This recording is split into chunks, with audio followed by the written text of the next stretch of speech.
Hello friends, నమస్తే. నేను మీ ఆంధ్ర అమ్మాయి. Welcome to our change knowledge world.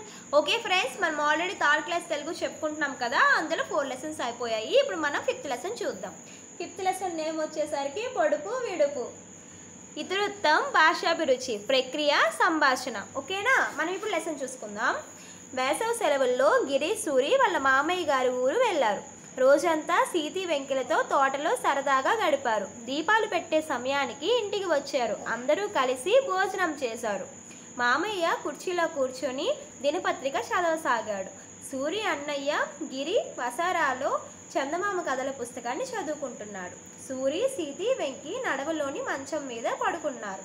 వాళ్లకు నిద్ర పట్టలేదు. వాళ్ళు ఇలా మాట్లాడుకోసాగారు. ఇక్కడ చూడండి ఫ్రెండ్స్, సూరి వాళ్ళ అన్నయ్య ఎవరు? గిరి. ఏం చేస్తున్నాడు? వసారాలో చందమామ కథల పుస్తకాన్ని చదువుకుంటున్నాడు. మామయ్య ఏం చేస్తున్నాడు? కుర్చీలో కూర్చొని దినపత్రిక చదువుతున్నాడు. ఇది మామయ్య, ఇది ఎవరు? సూరి వాళ్ళ అన్నయ్య గిరి. ఓకేనా? సూరి, సీతి, వెంకి నడవలోని మంచం మీద పడుకున్నారు. వాళ్ళకి నిద్ర పట్టట్లేదు. ఇలా మాట్లాడుకుంటున్నారంట. మనం ఇక్కడ సంభాషణ ఎలా ఉందో చూసుకుందాం. ఇక్కడ సంభాషణ కూడా మనకి ఇంపార్టెంటే ఫ్రెండ్స్. ఎందుకంటే మధ్య మధ్యలో ఇక్కడ పొడుపు కథలు వేస్తూ ఉంటారు కదా. సో ఆ పొడుపు కథలు ఇట్లా క్వశ్చన్ ఇచ్చేసి మనకు అడుగుతారనమాట. ఎవరితో అన్నారు, ఎవరు ఈ పొడుపు కథను విప్పారు, ఎవరు ఆన్సర్ చేశారు, ఇవన్నీ కూడా అడుగుతారనమాట. సో మనకి ఇది ఇంపార్టెంట్. సూరి, సీతి, వెంకి, నేను ఒక కథ చెబుతాను, వింటారా? వెంకి, ఏం కథ చెబుతావు? సీతి, ఎప్పుడూ కథలేనా, ఇంకేమైనా చెప్పు అని అంటుంది సీతి. సూరి, అయితే పొడుపు కథలు చెప్పుకుందామా అని సూరి అంటున్నాడు. సీతి, పొడుపు కథలే చెప్పుకుందాం అని సీతి అంటుంది. వెంకి, కథ చెప్తానన్నావు. సూరి, ఇది కథ లాంటిదే, తమాషాగా ఉంటుంది, విను. సీతి, అయితే పొడుపు కథను నేను మొదలు పెట్టనా? సూరి, సరే మొదలుపెట్టు. సీతి, తీసే కొద్దీ పెరిగేది ఏమిటి? సూరి, చెప్పనా నుయ్యి, అవునా? సీతి, కాదు, నేను చెప్పనా, చెప్పేస్తున్నా, గొయ్యి. వెంకి, అవును గొయ్యే. సూరి, నుయ్యి మాత్రం పెరగదా ఏమిటి? సీతి, సరే ఈసారి నువ్వు పొడుపు కథ పొడు చూద్దాం. చూడండి ఫ్రెండ్స్, ఫస్ట్ పొడుపు కథ మనకు వచ్చింది కదా. అదేంటి అంటే ఏంటి? తీసే కొద్దీ పెరిగేది ఏమిటి అని అడిగాడు. దానికి ఆన్సర్ ఎవరు చేశారు? సూరి నుయ్యి అంటే సీతి ఏం చెప్తుంది? కాదు గొయ్యి అన్నది. అప్పుడు వెంకి కూడా సీతికి సపోర్ట్ చేస్తూ అవును గొయ్యే అంటాడు. సూరి అంటాడు నుయ్యి మాత్రం పెరగదా ఏమిటి అని అంటే ఇప్పుడు సీతి సరే ఈసారి నువ్వు పొడుపు కథ చెప్పు అనుకుని అంటది. ఇప్పుడు మనం సూరి చూద్దాం. వెండి గొలుసు వేయడమే కానీ తీయలేము, ఏమిటో చెప్పుకో. ఏమిటబ్బా? నేను చెప్పనా? ఏమిటబ్బా అని సీతి అంటుంది. వెంకి అంటున్నాడు, నేను చెప్పనా, హారం కదూ. సూరి, కాదు, నువ్వు చెప్పు సీతి. సీతి, గోడ కదూ. సూరి, కాదు ముగ్గులు. సీతి, అదెట్లా? సూరి, ముగ్గును వెయ్యగలం కానీ తీయగలం ఏమిటి? ముగ్గులు వెండి గొలుసుల్లా ఉంటాయి కదా. సీతి, ఈసారి నేనొక పొడుపు కథ పొడవనా? 100 చిలకలకు ఒక్కటే ముక్కు, ఏమిటో చెప్పుకోండి. చూడండి ఫ్రెండ్స్, ఇక్కడ ముందు మనకి తీసే కొద్దీ పెరిగేది ఏమిటి అనేది ఒక పొడుపు కథ వచ్చింది. నెక్స్ట్ సెకండ్ వన్ మనకి ఏమొచ్చింది? వెండి గొలుసు వేయడమే కానీ తీయలేము, ఏమిటో చెప్పుకో అని సూరి అడిగాడు. ఫస్ట్ పొడుపు కథ మనకి సీతి అడిగింది. సెకండ్ ఏమో మనకి సూరి అడిగాడు. ఇప్పుడు మళ్ళీ సీతి అడగబోతుంది. ఏంటి? 100 చిలకలకు ఒకటే ముక్కు అని సీతి అడగబోతుంది. వెంకి, ఉల్లిపాయ కదూ. సూరి, ఉల్లిపాయకు ముక్కు ఉంటుందా? సీతి, నేనే చెబుతాను, పల్లగుత్తి. ఆన్సర్ ఏంటి? పల్లగుత్తి. సూరి, పల్లగుత్తి అయితే ముక్కు ఏదమ్మా? సీతి, పల్లగుత్తిలో ఉండే కాడే ముక్కు. వెంకి, ఈసారి నేనొక పొడుపు కథ పొడుస్తాను, మీరు విప్పండి చూద్దాం. సూరి, సరే విప్పుతాం, పొడు. వెంకి, పచ్చ చొక్కావాడు చొక్కా విప్పుకొని నూతిలో పడ్డాడు, దీన్ని విప్పండి. వెంకి ఇది ఫస్ట్ టైం పొడవడం అనమాట. ఈ పొడుపు కథ వెంకి పొడిచాడు. పొడుపు కథ. సీతి, జాంపండు కదూ. సూరి, జాంపండు నూతిలో పడుతుందా ఏమిటి? సీతి, నూతి దగ్గర జామ చెట్టు ఉంటే పడదా? వెంకి, సరే నువ్వు చెప్పు సూరి. అది అరటిపండు. సూరి అంటున్నాడు, ఆన్సర్ చేస్తున్నాడు అరటిపండు అని. సీతి అదెలా? సూరి అరటిపండు తొక్క తీస్తాడు, నోటిలో వేసుకుంటారు. సీతి ఓహో నోరు నెయ్యన్నమాట. వెంకి అవును. సూరి నేను మరొకటి పొడుస్తాను వినండి మరి. ఇంట్లో కలి ఒంట్లో కలి ఏమిటో చెప్పుకోండి అని ఇప్పుడు మళ్ళీ సూరి పొడుస్తున్నాడు. ఇప్పుడు ఇంట్లో కలి ఒంట్లో కలి ఏమిటది అని. ముందు నువ్వు ఒకటి విప్పు, మిగతావి మేము చెబుతాం అని వెంకీ అంటున్నాడు. సూరి ఇంట్లో కలి అంటే రోకలి, ఇప్పుడు చెప్పుకోండి. సీతి ఒంట్లో కలి అంటే ఆకలి కదూ. సూరి సరే సరే బాగానే చెప్పారు, ఇప్పుడు మరో ఆట ఆడుకుందామా? గొలుసుకట్టు ఆట. ఇది ఇంకా బాగుంటుంది. వెంకీ సరే మొదలుపెట్టు. సూరి నేను ప్రశ్న వేస్తాను, మీరు సమాధానం చెప్పాలి. సీతి సరే అలాగే. సూరి నువ్వు ఎక్కడికి వెళ్ళావు? ఏటికి? ఏ ఏరు? పాలేరు? ఏ పాలు? మేకపాలు? ఏ మేక? కొమ్మేక? ఏ కొమ్ము?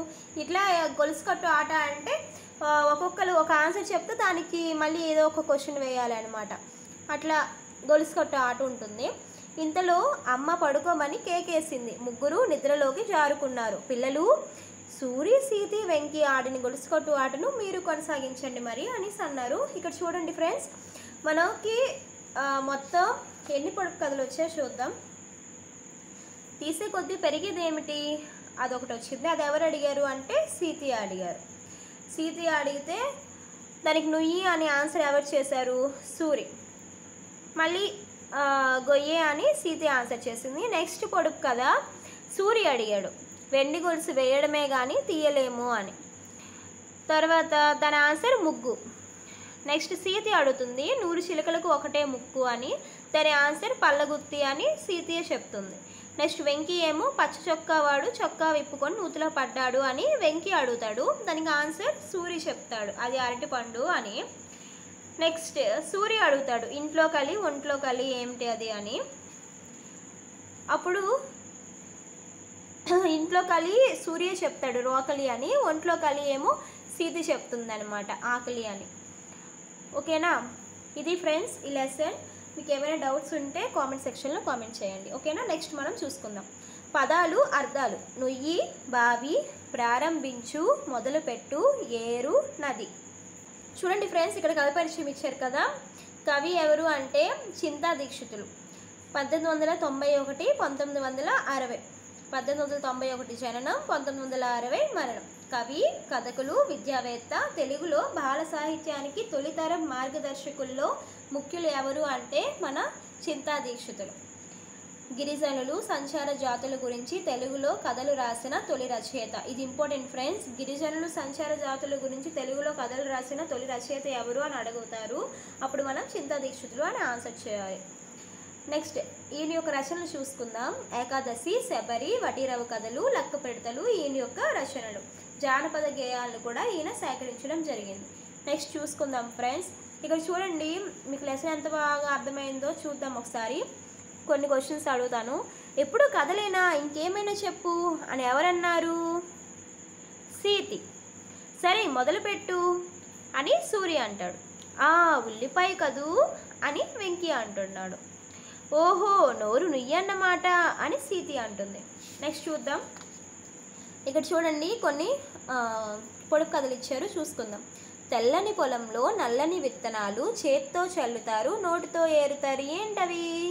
అక్షరాలు.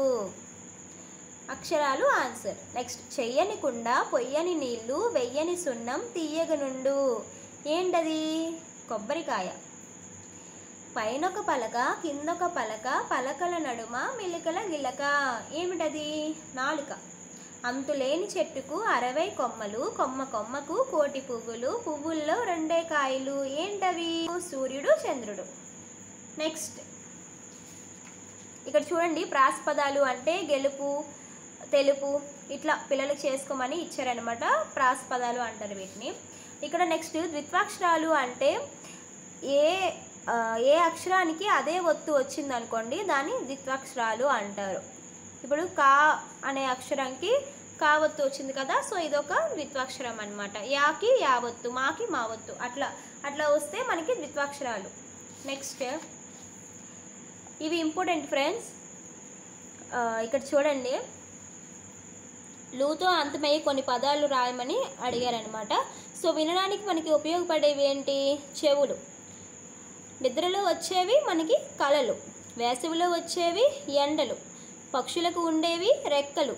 పిల్లలకు ఇష్టమైనవి కథలు. అట్లా ఇంకా రాసుకుంటూ పిల్లలకి రాయమన్నారనమాట, మనకు అవసరం లేదు. నెక్స్ట్ ఇక్కడ చూడండి, 4 కాళ్ళ జంతువును తీయటి పాలు ఇస్తాను, అంబా అంబా అంటాను, ఎవరిని? నేనెవరిని? ఎవరు?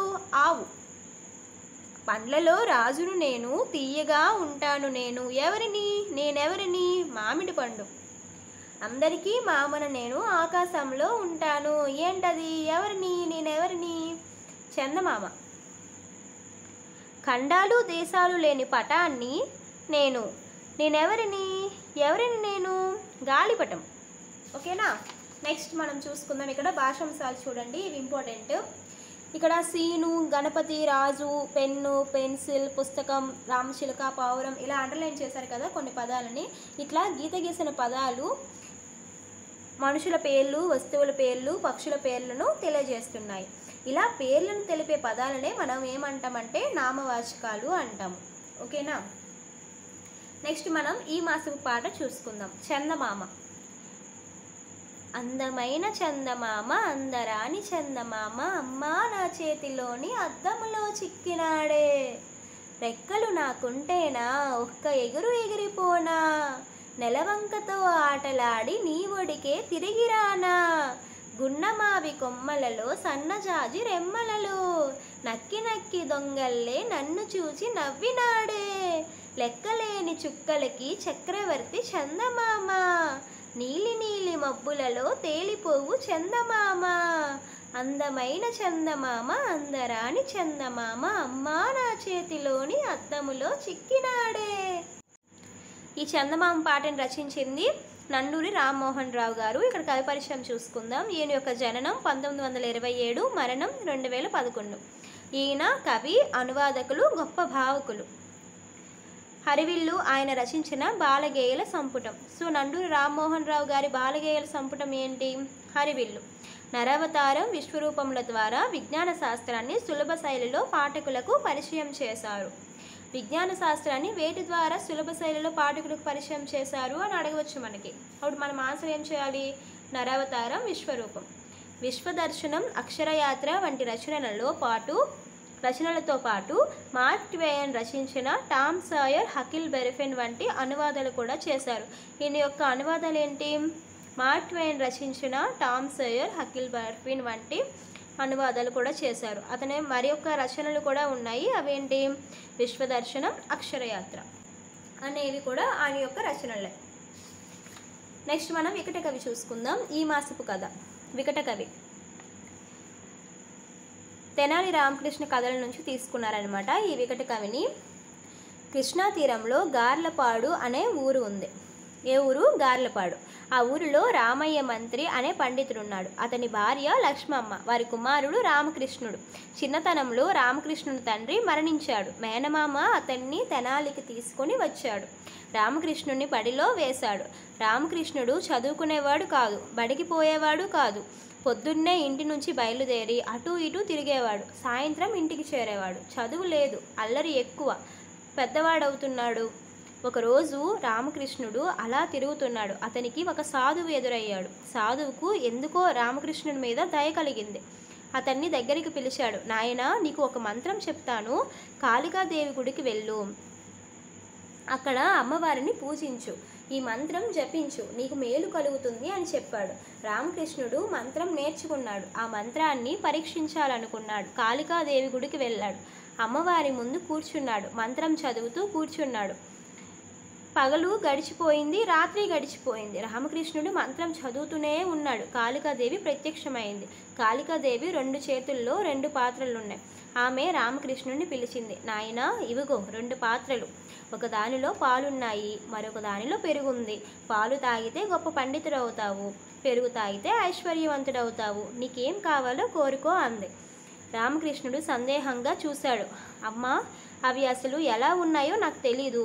ఆ రెండు ఇవ్వు, ఒకసారి చూసి చెప్తాను అన్నాడు. దేవి ఇచ్చింది. రామకృష్ణుడు ఒకసారి పాల గిన్నె వైపు చూశాడు, ఇంకోసారి పెరుగు గిన్నె వైపు చూశాడు, ఒకసారి అమ్మవారిని చూశాడు. ఒక్కసారే పాలు పెరుగు నోట్లో పోసుకున్నాడు.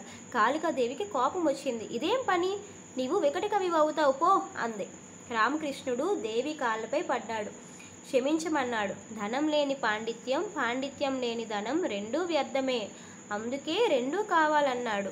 తల్లి దయ చూపించమని వేడుకున్నాడు. కాళికాదేవికి దయ కలిగింది, ఆశీర్వదించింది. ఈ తెనాలి రామకృష్ణుడే వికట కవిగా ప్రసిద్ధుడు.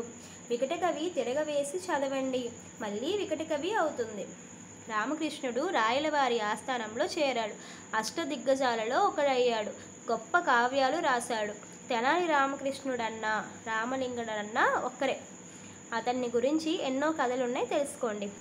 సో ఇది ఫ్రెండ్స్, థర్డ్ క్లాస్లో ఉన్న 5th లెసన్ మనకి కంప్లీట్ అయిపోయింది. Please do like, share and subscribe.